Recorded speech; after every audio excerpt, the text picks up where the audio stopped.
shtatorin si një mundësi. Ndërkohë që dje thot aja pas kam organizuar, unë pas shtatorit puqin zotit Kurti duke ja dhënë datën 28 dhjetor, thot duke i sjell Kosovës njohje, duke i vizituar komunat që udhëhiqeshin nga vetëvendosje, duke pritur diasporën e Kosovës, thot ja pas na organizuar puqin, si pat këto komente edhe apo i bie që Zonja Osmani pranon me një farë forme që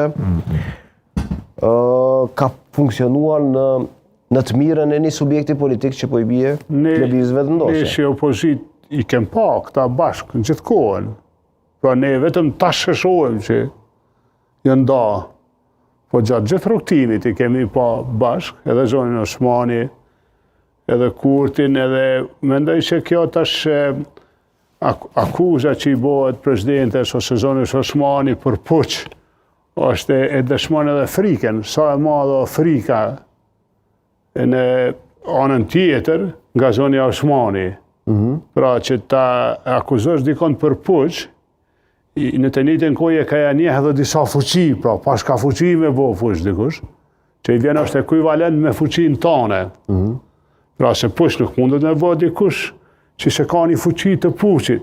Kjo nuk ka bo nëjë puç, po kur i thu dikuj që po bën puç... Fuqi institucionale, zote Haradine, presidente vetë?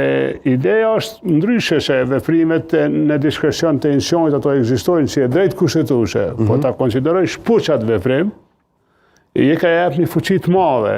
Unë mendoj që akuza për puç është e bazuar nga frika, se çka do ndodhë nga kjo ndarje, dihet pra domin më të madh ta bën pyka e mbrëmshme, kur thehesh nga mbrana, pra të gjitha ato fuqit ose organizatat ose mas shumëti ose çdo herë kanë ra kur ka ra stabiliteti i mbrëmshëm.